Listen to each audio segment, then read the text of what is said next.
Hi, Recap Master here. Today I am going to explain a German satirical comedy film called Look Who's Back. Let's dive into it. The movie opens in Berlin, Germany, at some point in the Second World War. The Führer Hitler is working with Keppel, a behavior coach. Hitler says that he doesn't agree with the way that people are greeting Keppel. Even though the Nazi salute is outdated, he expresses the fact that people should at least raise their hands to the wrist in a respectful manner. Then he tells the story of how he has tried every humanly conceivable thing to destroy the enemy's foundations who desecrated their soil. He finds Germans' existence incomprehensible and finds it alarming that he is here too. In the scene that follows, he awakens someplace in a jungle on the ground. He notices that the enemy planes are absent as he looks up in the sky and surmises that they may have gone to take some rest. Unexpectedly, a ball bounces in his direction and stops right next to him. He straightens up and walks past the bush toward a structure. 3 small children then come up to him and ask whether he's okay. Hitler believes that they hold the key to the country's future as he observes them. Then he asks them where the street is. At that moment, Fabian Sawatzki, a reporter, is using his camera to record the children. Hitler can be seen in the distance on the screen. Reaching for his army cap, he tells himself it's time to head to the Führer bunker. When Hitler arrives on the street, he is astounded to see people riding single-wheel bikes. He discovers that individuals are taking pictures of him and says that even though the rubble has disappeared, people have gone insane. Then, he doubts whether he went into a coma and missed the triumph as he feels a contemporary car by his side. He becomes conscious of the fact that he does not fully understand his circumstances and sets an alarm to learn more. Then, when he asks a man where Chancellery is, the man asks him to take a picture instead. The flashes from the camera start to annoy him when people approach him to take turns taking pictures. He concludes that something went wrong at the establishment after becoming perplexed by the strange happenings around him. Hitler hears a woman talking on her phone in German as he is leaving. When he approaches her and asks about the current date, she becomes frightened and splatters his eyes. Hitler sobs in agony as his vision becomes hazy and his eyes turn red. After stumbling, he moves to a local newspaper shop on foot. He instantly collapses to the ground after being alarmed at seeing October 3, 2014, written on the paper. Somewhere else, Mr. Christoph Sensenbrink's outstanding performance as the deputy head is commended by Karner, the head of a TV station. Although he suggests a better course of action, he instead names Miss Claudia Bellini as the managing director. Christoph is astonished and unsatisfied as a result. He visits his office to let his frustrations out on Fabian, a fledgling filmmaker. Fabian tries his hardest to persuade his boss, but in the end, the guards fire him and throw him outside. Hitler inquires about the date with the proprietor of the newsstand when he awakens there a while later. He affirms that the year is, in fact, 2014. A confused Hitler wonders if the merchant has taken him hostage and wonders whether the enemy's secret service is pulling a practical joke on him. He threatens to kill the shopkeeper if he is working for the enemy, but the shopkeeper gives him a bar of chocolate instead. Hitler opens it after quite a struggle and sniffs it. Declaring it to be industrially pressed grain, he asks the storekeeper if bread is still in limited supply. Mistaking Hitler for an actor, the shopkeeper asks him whether they are filming a documentary nearby. Hitler responds that he is the Führer when the shopkeeper remarks that he looks exactly like the Führer. Hitler then asks the storekeeper whether she has Stürmer or Panzerbar after he notices the Turkish newspaper. The store owner claims that he serves more Turkish clients. Hitler is shocked to learn that there are Turks living in Berlin. After that, he begins gathering data from the newspaper. As he reads it, he believes that he lost the last war and that awkward ladies with the charm of a wet noodle had taken control of Germany. He goes on to bemoan Poland's continued existence and declares the war to have been a complete waste. Fabian, in the meantime, tears up when he watches his soccer-related video report and realizes he got dismissed. After calming him down, his mother urges him to pause the film and points out Hitler's shadow. The discovery of a person who resembles Hitler so much makes Fabian laugh. Hitler is asked to set aside the newspaper and stand outside by the shopkeeper when they return to the establishment. Hitler is resentful at being made to work. The storekeeper advises Hitler to wash his clothing because they are stench-filled. He then proceeds to a laundromat and requests that his uniform be cleaned. Hitler, unable to go in his undies, inquires as to whether they have another uniform. Hitler is next seen wearing a sweatshirt and jeans as he makes his way to the news vendor. However, Fabian is waiting for him at the store after managing to locate him in some way. He is astounded by Hitler's appearance after catching a glimpse of him. He begs Hitler if he can be filmed. Hitler is in favor of the concept. After receiving some money in a car from his mother, Fabian sets out on a journey with Hitler. Hitler finds the television amusing when the two end up in a motel. Afterwards, he chooses to discuss politics in Fabian's presentation.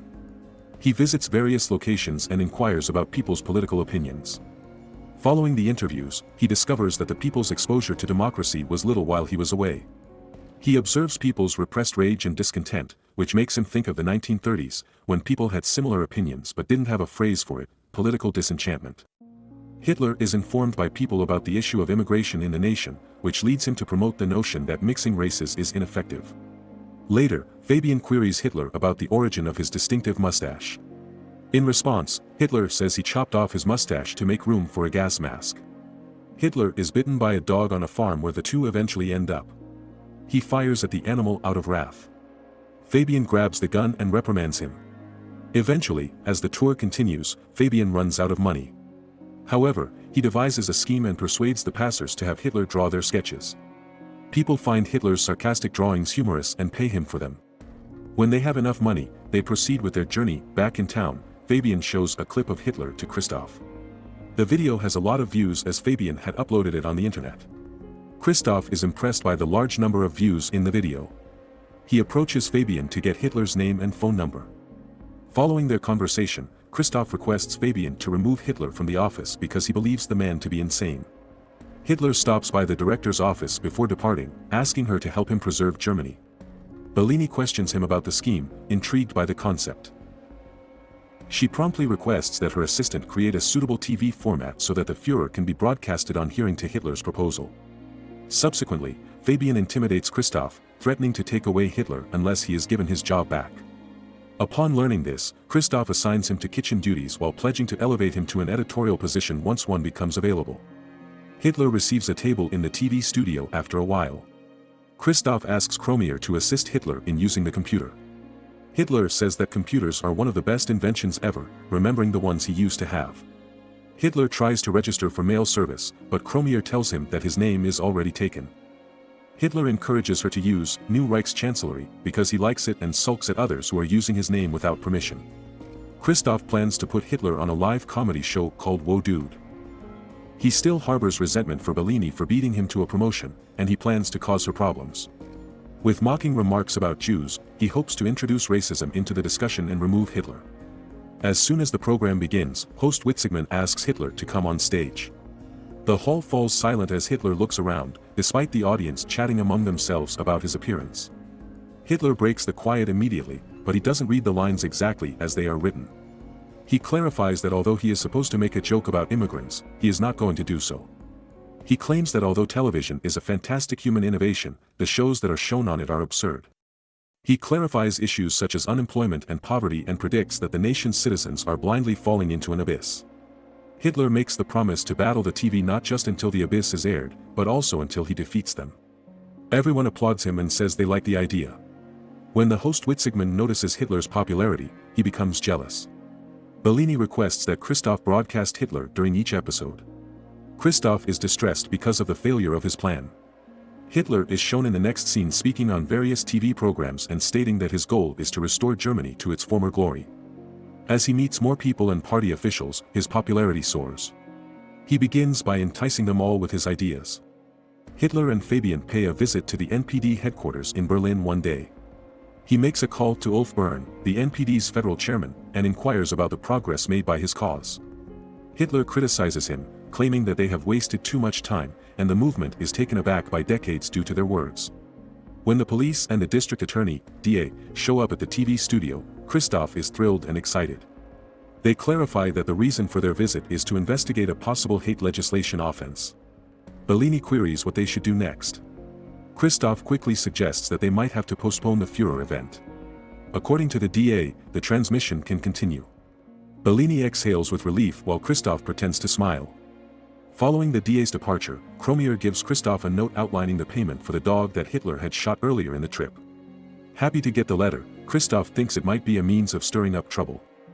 Hitler is then subjected to a TV show where he is questioned openly about his many wartime activities. Hitler replies that he wishes to help people, but the interviewer informs him that none of his actions are acceptable. He plays the video of him shooting the dog for him. The crowd is disturbed by the footage. Hitler is angered and threatens him that he would do the same to him. He further says that he will turn their studio into a parking lot for tanks. Christoph gets happier seeing people's negative responses.